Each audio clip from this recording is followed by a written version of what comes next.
अगर आप कटर या ग्राइंडर इस्तेमाल करते हैं तो हर डिस्क को पहचानना और उसका सही यूज जानना बेहद जरूरी है, क्योंकि गलत डिस्क का मतलब है खतरा, नुकसान और खराब रिजल्ट। तो चलिए एक एक डिस्क को 3D में समझते हैं विस्तार से। सबसे पहले बात करते हैं मार्बल कटिंग डिस्क की। यह खास डिजाइन की जाती है पत्थर, मार्बल और ग्रेनाइट जैसे हार्ड सरफेस को काटने के लिए।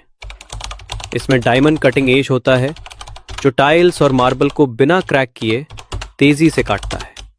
ध्यान रखें, इसे सिर्फ स्टोन या मार्बल पर ही इस्तेमाल करें, मेटल पर नहीं। यह है वुड कटिंग ब्लेड। इसके दांत यानी टीथ बहुत शार्प होते हैं। ये 40 टी यानी 40 टीथ वाला ब्लेड है जो क्लीन और स्मूथ कट देता है, खासकर प्लाईवुड, MDF और हार्डवुड में। इसे लगाते समय हमेशा मशीन को सही RPM पर चलाएं, नहीं तो ब्लेड टूट सकता है।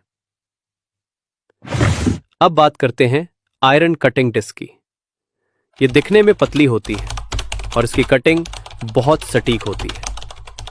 लोहे की एंगल, चैनल, पाइप या फ्लैट्स को काटने में यह डिस्क बढ़िया काम करती है। इसका इस्तेमाल स्लाइट प्रेशर के साथ करें ताकि स्पार्क कम हो और कटिंग क्लीन मिले। स्टील एक हार्ड और टफ मटेरियल है और उसके लिए चाहिए स्टील कटिंग डिस्क। यह रीइंफोर्स्ड होती है ताकतवर फाइबर्स से ताकि हाई टॉर्क कटर पर भी टूटे नहीं। अगर आप SS पाइप, स्क्वायर बार या हार्ड फ्रेम काट रहे हैं तो यही लगाएं। अब आते हैं फ्लैप डिस्क पर। यह कटिंग नहीं, फिनिशिंग के लिए होती है। इसमें सैंड पेपर की लेयर्स लगी होती हैं जो मेटल या लकड़ी के किनारों को स्मूथ करती हैं। ये dressing, rust removal, weld line smooth करने और एज राउंडिंग में काम आती है। याद रखें, फ्लैप डिस्क ज्यादा प्रेशर से जल्दी घिसती है, इसलिए हल्के हाथ से चलाएं। मार्बल फिनिशिंग के लिए होती है मार्बल ग्राइंडिंग डिस्क। यह कटिंग नहीं करती बल्कि सतह को समतल और चमकदार बनाती है।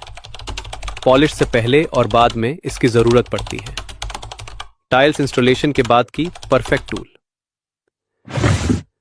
मेटल ग्राइंडिंग डिस्क मोटे और भारी मेटल के रफ सरफेस को स्मूथ करती है, जैसे वेल्डिंग जॉइंट्स, काटने के बाद के रेज या बॉडी रिपेयर के हिस्से। ये बहुत ताकतवर होती है लेकिन घिसती भी जल्दी है, तो इसे सही एंगल पर इस्तेमाल करें। अब आता है फेल्ट व्हील। ये पॉलिशिंग के लिए यूज होता है। लकड़ी, स्टील या ब्रास जैसी सतहों को ग्लॉसी